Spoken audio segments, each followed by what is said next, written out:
You're listening to the Life Coaching Secrets Podcast, episode 251.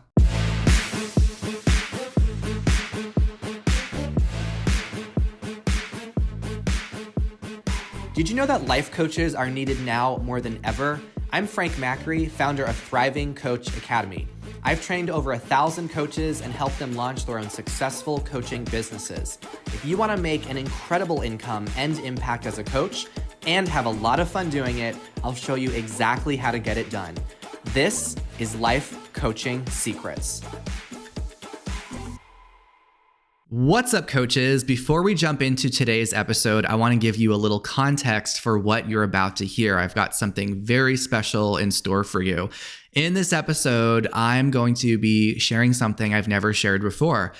I'm going to be sharing a clip from inside our Thriving Coach Academy classroom. You're going to hear one of our students coaching another student in a real coaching session where a real challenge is brought forward and explored. And after the coaching portion, you'll also hear some of the feedback that I personally give this coach to help them continue growing their skills. Now, a few important things to keep in mind. This clip is being shared with permission from both students. Also, this is just one student at one specific point in their coach training journey. Every student is different. Every coach develops at their own pace. And I want to encourage you not to compare yourself to what you hear. Instead, listen with curiosity and notice what you can learn from the process.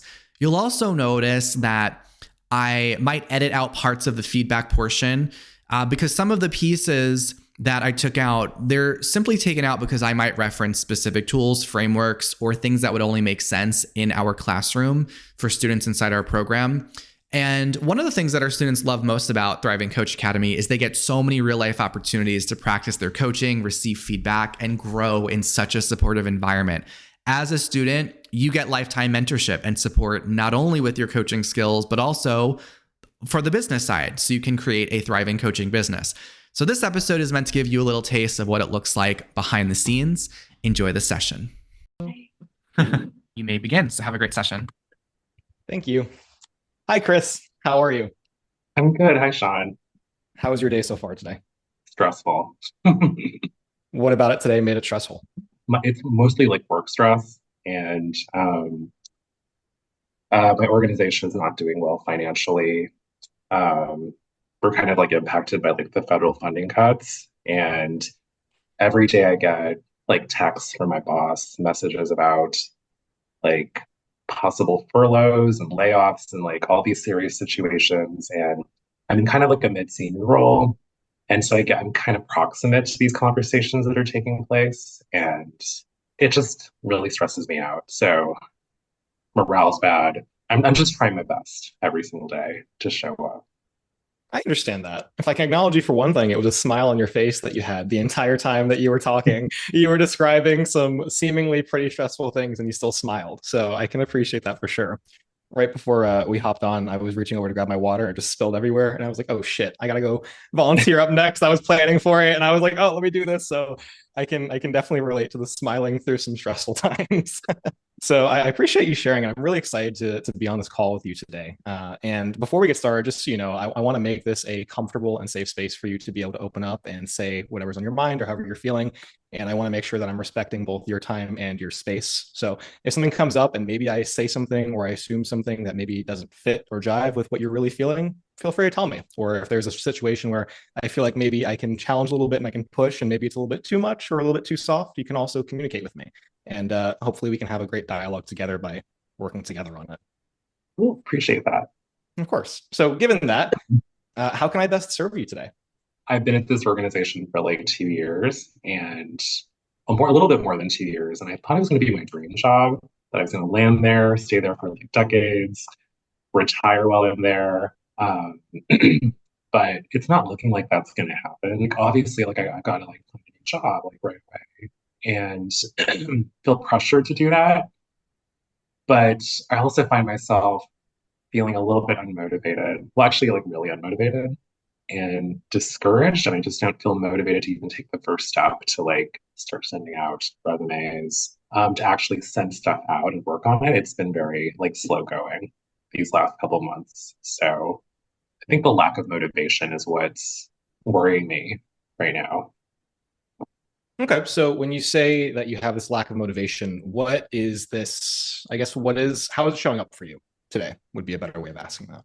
Oh, that's a good question. Well, I this morning I was sort of drinking my morning coffee. I was looking through job postings on LinkedIn. I found this great like job posting. I was like, oh, I could, this looks like a really good gig for a couple of years while I try to set up my business. Um, Good way to generate income. Salary was looking good. I'll apply to this today. And I didn't. I didn't carve out the time and I feel a little disappointed in myself. I'm like delaying it like another day. I feel disappointed in myself. So it sounds like you have been saving some jobs and you've been applying for some jobs, or you've been saving some jobs and looking at them, but the actual application process and putting yourself out there has been halted for the most part, if I'm hearing you right. Okay. Yeah, yeah, yeah. So what would you like to be differently after today's session?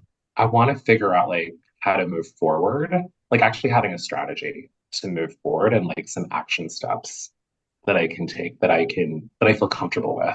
Okay. So having some action steps, maybe a game plan of some kind to moving forward. Yeah, the game plan.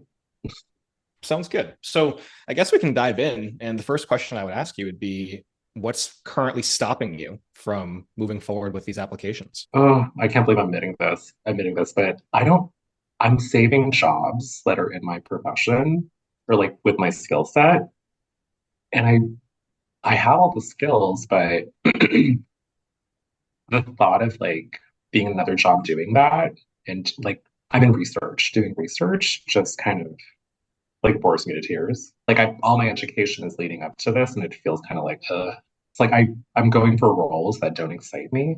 Sure. Tell me a little bit more. Tell me a little bit more about what you mean when you say that you're going for roles that don't really excite you. I want to be doing something else with my time, like when working. And what I'm doing right now isn't quite like cutting it, like in this research career. That's kind of like what's blocking me from really going after these applications or like sending my resume out to these like organizations because maybe it's like something I don't want to do anymore. And that thought kind of scares me a little bit. Well, it sounds like I could be wrong, but it sounds like I'm hearing this rule that because you have this experience in doing research and you have this education in doing research, that you have to have another job in doing research. Yeah. Am I getting that right? Yeah. Okay, Yeah. well, tell me a little bit more about that. Like, how do you feel when you think about the fact that you have to have this job because you have this experience? This is what you have to do. Makes me feel stuck. Makes me feel like really sad actually, and depressed because it's not what I want to do, and I feel like I'm forcing myself to do it because that's what I'm supposed to do. When you say it's what you're supposed to do, tell me a little bit more about what that means for you. I have like went to graduate school for this skill set. I have all this years of experience doing it. I have like an entire professional network that I can tap into. Like I'm supposed to be doing that because I feel like that's where I'm at. All my skills and qualifications speak to that, but yeah, it speaks to that. Like I'm supposed to do that because it's like on paper. Obviously, that's what I'm supposed to do because I went to school for it and everything. Before I ask you my next question, I just want to take a second to acknowledge you for being super vulnerable and open. I can definitely understand how, with the line of thought that we're on, it could be a difficult thing to talk about and a difficult thing to share with someone else. So I just wanted to acknowledge you for that first. And then going from there, it sounds like you have this professional network, this education, this, if I can go as far to say, identity that you have around being this researcher and moving into a career that maybe you would be happier in is not exactly something you're looking into because of the weight of all of this. So if you weren't to pursue research as a career, what would you make that mean? Yeah, that's a good question. I'm reflecting on that. There are other parts of like my identity that and like what I do that I really, really enjoy. That even in like my role right now, I just indulge in it and I find opportunities to do it. I love to teach. I love to like work with people and like encourage them. I manage a team and I just I love learning and I love helping other people learn. Like if I were to go for research again and get a role in that area, I'd feel a little sad. I'd feel like this isn't me. As you were talking and you were smiling, talking about teaching and about some of the other things that you were passionate about, and then going back to speaking about research, I could see it, but I guess I just want to understand from your perspective, but what is it costing you to continue going down this path of research and rejecting the things that it seems like you truly want to do? It's like costing me my happiness and like my fulfillment. I mean, I'm making money, which is great. I'm able to support my family, my husband, my dogs. But I mean, how I do that is, I think it's starting to get at me, and it just makes me sad. We are talking about this and about the fulfillment for maybe something else, then also this cost of potential happiness, in your words. And we started off this rule, which is I have to apply for jobs that relate to my current experience and basically my identity. So, what else besides I have to do this thing could be true? What else is possible? I could look for jobs that involve the learning process, like learning, or even like teaching again. I totally forgot your question, like what I could do instead. Was that the question? What would be possible in your life if you were to let go of this old rule, this old Oh, belief that you have to have a job in research? I'd feel so much freer. I wouldn't feel like chained or shackled to something. What kind of possibilities do you think could open up for you in other fields, or what would you like to explore? I'd really like to explore like anything dealing with like learning, like organizational learning. There's a lot of stuff I can explore in that end, I think. Awesome.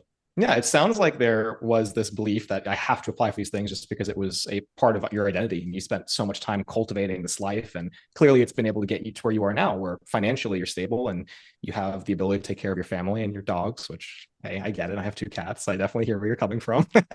And there was that counterbalance of the happiness part of it. So, what new rule besides I have to apply for jobs that relate to my current experience could we create that would serve you better? Something came in my mind right away as a new rule, but it's like I can try new things. Tell me a little bit more about that. I can apply for roles that speak to things that I enjoy, that are new, fresh, and exciting. When was the last time that you did try something new and fresh and exciting? Never. Yeah. Feels like that sometimes. Um, it's been a while. It's been a while.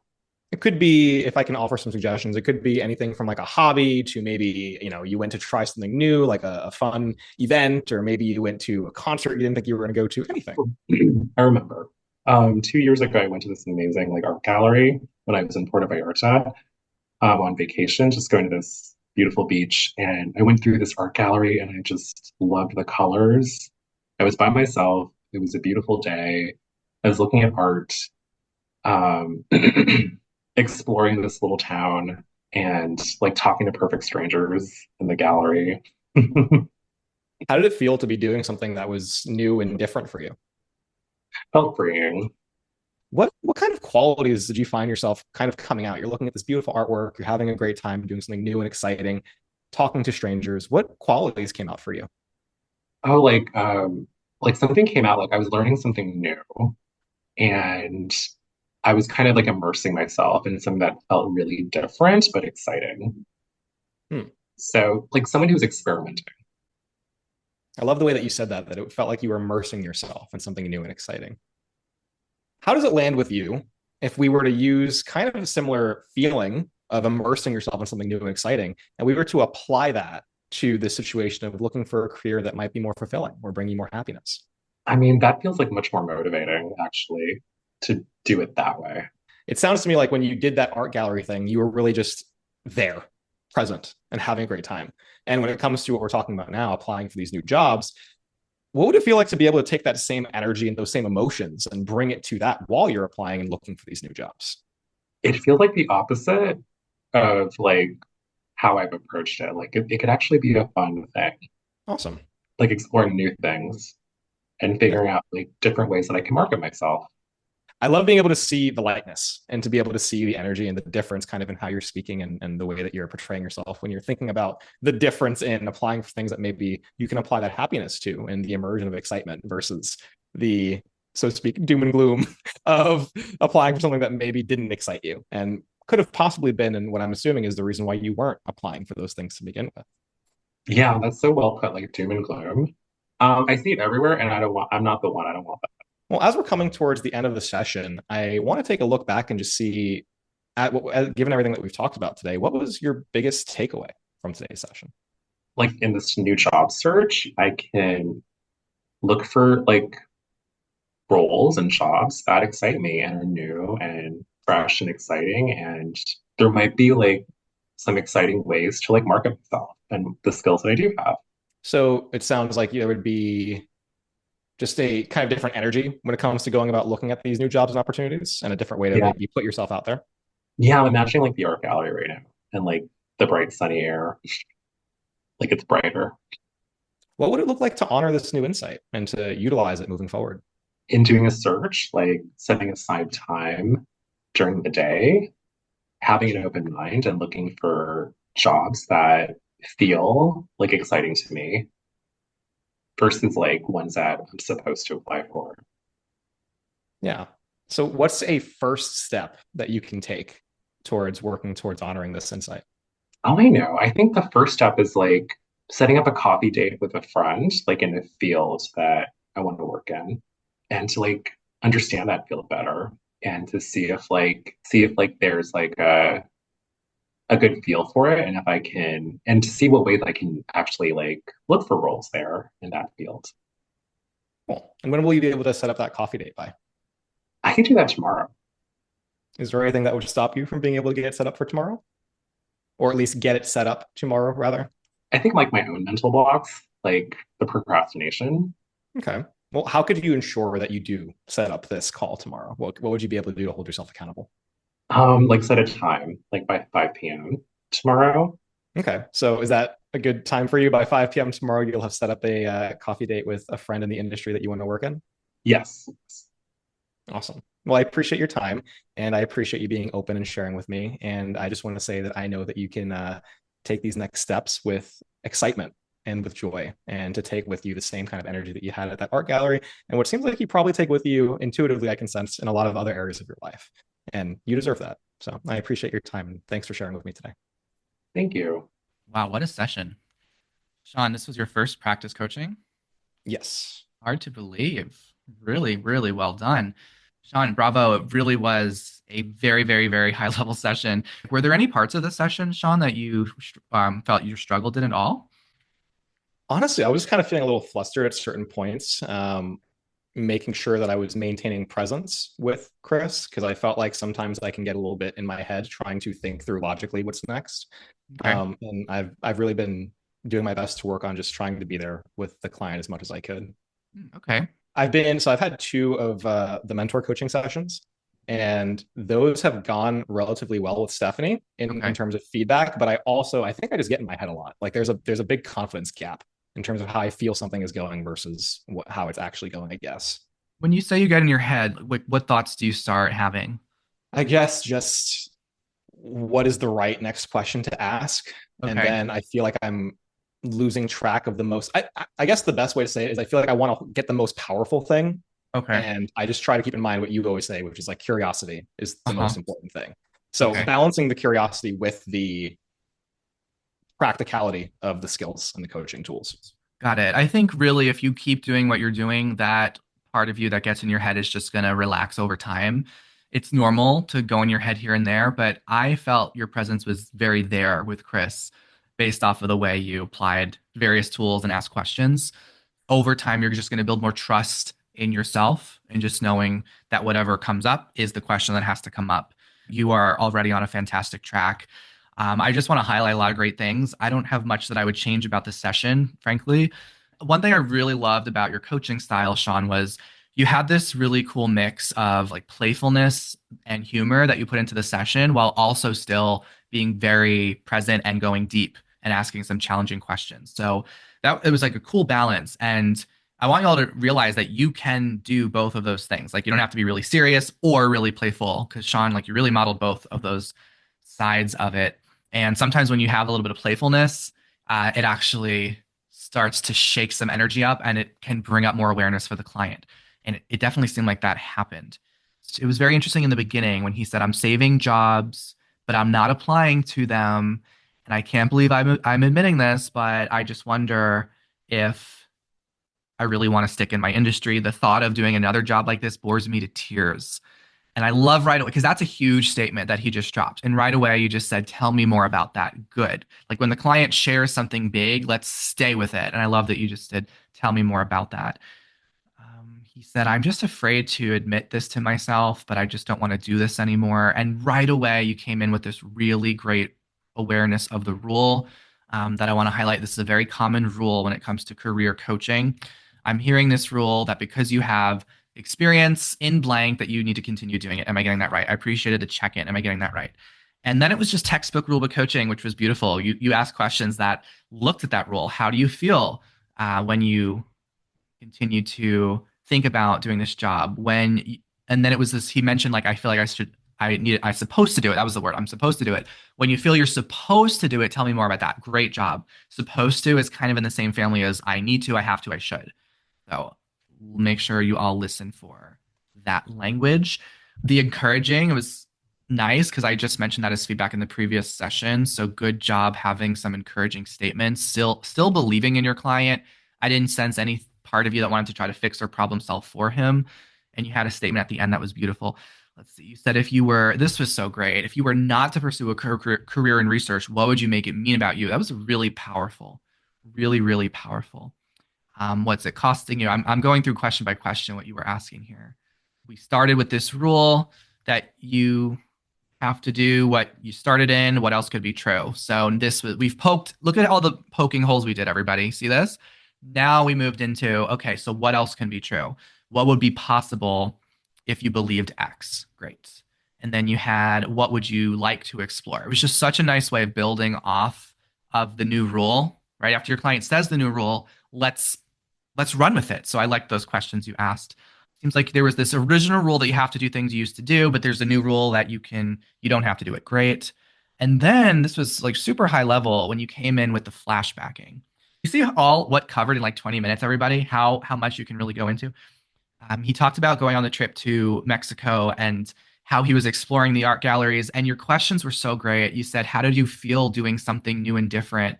And then what qualities came out for you when you were talking to strangers? And then this was great, just connecting it back to the original problem. How would it feel if we use these feelings of immersing yourself into new things and applied that into your career that would bring you more happiness? What would it look like to bring that energy into new jobs? So like perfection when it comes to the way you use flashbacking, the way you use rulebook coaching there. And then you came up at the end with steps. So what's the first step you can take? Great. When you're going to do it by tomorrow? What's going to hold you back? There was action, there was accountability. And then you had this beautiful acknowledgement at the very end, which was just saying, I appreciate your time. I know that you can take this next step. And you said, I sense there's excitement and joy you probably bring in other areas of your life, and you deserve that. That was a really thoughtful, encouraging, acknowledging statement at the end. Lots of level 4, level 5 listening. Bravo. It was really lovely to witness that. Good stuff. I learned it all here. You should put this in an advertisement. I learned it all here in TCA. Seriously, this is just one thing that I guess I want to say real quick is that I've come from like a more consulting background, and going into coaching, my biggest fear is that I'm going to go into consultant mode. And just the things that you lay out in the program is just so excellent when it comes to blank canvas and these things about ourselves going into it. I'm still working on my own personal beliefs and my own personal disbeliefs about my skills and things like that. But just using the tools that you have here are just so powerful. And even in sessions when I didn't personally feel like everything was excellent, it's interesting to see that we can put these together just based on what you've laid out for us. So really, I do think that it's awesome what you have here in TCA, and it's really helping me as not just a coach, but a person. So that's awesome. Cool. I love hearing that. And keep doing what you are doing. Just keep it up. Fabulous coaching. Fantastic. And that's a wrap. That is the session. And now that you've had the chance to hear that session and the feedback that followed, I want you to take a moment and notice what came up for you as you listened. Maybe you found yourself thinking, I would love to be able to hold space for someone like that. Maybe you noticed certain questions the coach asked that felt powerful. Maybe you even caught yourself imagining what you would have asked, where you could have gone, or how you would have supported the client in that moment. And if so, I want you to pay attention to that, because that little spark of curiosity may be the reason that you're drawn to coaching in the first place. And I also want you to remember that becoming a great coach is not about being perfect. It's not about knowing the exact right question every single time. It's about learning how to be present and listen deeply, trust the process, and how to keep developing your skill over time. And that's why feedback and mentorship matter so much. Imagine what it would feel like to not just learn coaching concepts in theory, but to actually practice and receive personalized feedback so you can refine your skills and have someone helping you see what you're doing well and where you can grow. Imagine walking into your client sessions knowing that you're not just winging it, but you've been trained, supported, challenged, and sharpened.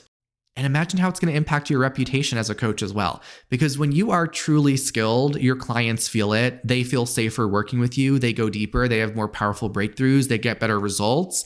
And over time, that becomes part of what people know you for. So if you listen to this and you thought, I want to do work like this, I want to learn how to coach at that level, or even, I'm not sure if I could do that yet, but I'm intrigued, I want you to honor that. That desire may be pointing you toward your next chapter. And inside Thriving Coach Academy, this is exactly the kind of support that our students receive. They don't just learn coaching from a textbook or a video. They practice, they get mentorship, they get feedback like this. They learn how to coach real human beings with real challenges while also learning how to build a thriving practice. So as we finish this episode, ask yourself, how much more confident would you feel if you knew you had mentors helping you develop your skills? And what could become possible if you stopped wondering whether you could do this and you actually started training to become the coach that you know you're capable of becoming? So if you feel called to this work, we'd love to support you inside Thriving Coach Academy. You could start by going to our website and get some free resources where we'll walk you through exactly what coaching really is. We will share with you how to know if you'd make a great coach, and also how to begin your journey with confidence. So that's what I got in this episode. Thank you so much for tuning in, and I will see you in the next one. Hey, would you like access to powerful coaching tools you can use on yourself and clients right away? For being a listener of the podcast, I'm giving you a VIP guest pass to get a sneak peek into my coach training program. Inside, you'll learn our coaches' secret tool they use to transform their clients' lives. And you'll also get a training on how to launch a coaching business. Just head over to www.thrivingcoachacademy.com/VIP to get started. I'll see you on the inside.